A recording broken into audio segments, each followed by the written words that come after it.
Hey everyone, welcome back to the channel. Thanks for tuning in for another episode.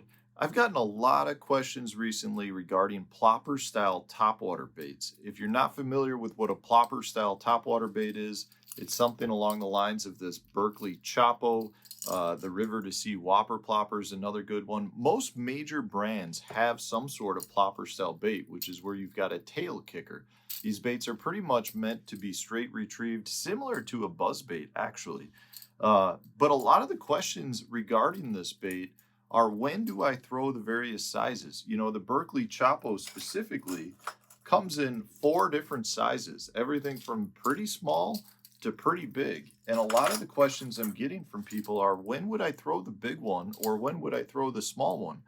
And what I personally feel like is a lot of those questions are coming from people who are in a region where one size dominates, meaning if you go to some of the lakes down, like the TVA lakes, a lot of times something like this 120 is the go-to. This is the bigger size. But if you happen to come up north, the 120 generally is not in the question. A lot of times people are throwing something like the 75 or the 90, which are much, much smaller. So I do think there's a little bit of like region prejudice here where depending on what lake you fish, there's one size that dominates. But the reality is all 4 sizes have a time and a place. So I kind of want to address that because most of the plopper style baits that are out there, at least the 2 most popular, which is the Berkley Choppo and the Whopper plopper, all come in various sizes, lots of different sizes, which, you know, really do change quite a bit in terms of the size of the bait. As you can see, there's a big difference there. So I want to address them because for me, there's very specific times and places where I like to throw one versus the other. And it's not just simply what lake has bigger fish, meaning obviously if I'm on a lake like Lake Gunnersville, a bigger size like the 120 would come into play more than say the little 75 size, right? And just because I'm fishing up in the North Country where there's smallmouth and bass generally don't get as big, doesn't necessarily mean I'm just going to throw the little guy over the big guy. A lot of it comes down to specific forage species and time of the year. So in a nutshell, guys, if I'm talking about fishing around the spawn period, I actually prefer to throw the 2 smaller sizes, the 75 and the 90. But a lot of this has to do with the way I retrieve it. I'm going to be working it more in a stop and go erratic manner versus a cast and retrieve, meaning if I've got an area where I feel like there's some fish that are bedding, I'm going to stop this and let it sit for a longer period of time. I might twitch it in place, really try to keep it right where I think that fish is. I don't ever do that with the big ones. I may stop and go it, but I'm not really letting it sit there and kind of just let the rings dissipate like I will with the 2 smaller sizes. I'll almost work these more in like a popper fashion. So from that standpoint, these are much more target orientated. Obviously, if I'm fishing around in a lake that's got smaller fish, these are going to be a better option. I also like these a lot when I'm fishing around spotted bass and smallmouth. And it doesn't necessarily have to do with them not being willing to hit bigger baits.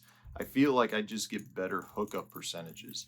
If you happen to live in the North Country, guys, you probably know what I mean. You know, a plopper style bait is nothing new to us. The musky guys up in this area have been throwing giant plopper style baits, otherwise known as like tallywhackers, for years and years and years. And they're twice this size. And one thing that we have happen all of the time, our big smallmouth bass will come up and crush them, the big musky baits. The problem is you don't necessarily hook up with them quite a bit because you've only got 2 big treble hooks, maybe 3 in some instances, but the smallmouth's melts are just generally smaller. So again, it doesn't necessarily mean you can't catch a smallmouth or a spotted bass on the bigger 120 size. I just tend to get better hookups. And if I can get away with it in those situations, I'd rather throw the 2 smaller sizes, the 75 and the 90. After the spawn period, where you start getting a lot more fish that are roaming like main lake points, roaming some big flats, that's when I really start to go more with the 105 and the 120 Choppo. These are going to be really good baits at covering a lot more water. They run better in a little bit more chop, meaning they've got bigger blades so they can disperse a lot more water than say the smaller sizes, as you can see there. So one thing is, if I wanted to throw the smaller 75 size, say in some chop, I'm not going to get nearly as good of a blade rotation and a commotion out of it because it almost gets washed away or overpowered by the wave. When you've got the 120 or the 105 and you're fishing it in decent chop, these baits are big enough to ride up and down the waves and maintain their tail commotion.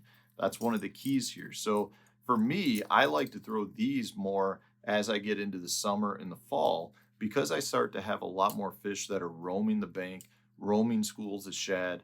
They're going to be, it's more about covering water, and I feel like I can cover water way better with the two larger sizes versus the smaller sizes. I fish these a lot in a very similar manner to a buzzbait. If I can get away with throwing a Choppo instead of a buzzbait, I will. The only time I feel like I switch down to a buzzbait now is if I'm fishing, some grass. Either I've got floating grass particles in the water, or I'm fishing areas that have a lot of grass that tops out in places.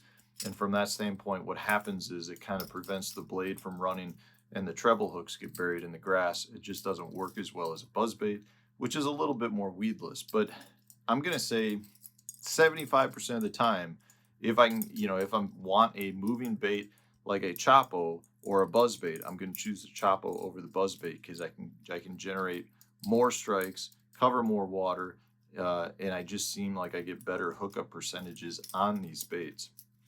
But a lot of it really does come down to water chop on the water and how much commotion I need to throw. The other thing I like to do with these is fish more open water with them. If I've got schooling fish maybe that are way out on a deep point or on the like a submerged island or a hump, or I've got fish that are maybe in a drain and chasing shad, these have more draw power than the smaller ones. So I've definitely got times and places where I like to throw them. Same thing with color too. I've got a bunch of different colors here that I want to talk about as well. Like this little guy, this is the MF bluegill. So that's a bluegill colored bait. This one really shines for me when I'm fishing either around bluegill beds or when I'm fishing around fish that I know are spawning or fry guarding, because at that time this bluegill profile does a really good job at mimicking the main predator of the bass's eggs and fry. When I'm fishing around a shad spawn, I really like to go with something like this one. This one, the specific color, I don't want to get it wrong, is Ghost White. I like this. There's also a bone color that works well.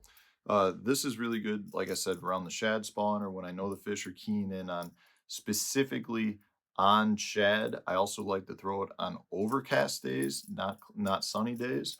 If I'm fishing a sunny day, straight black can be really good, as well as later in the year. I find like as you get into the fall months, the darker colors seem to generate more strikes than necessarily your shad baits.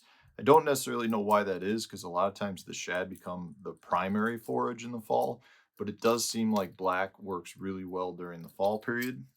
And then if I'm fishing clear water up here, say in smallmouth country, we've got this one right here. This is the perfect ghost color. So it's a translucent bait, kind of got a natural greenish back to it.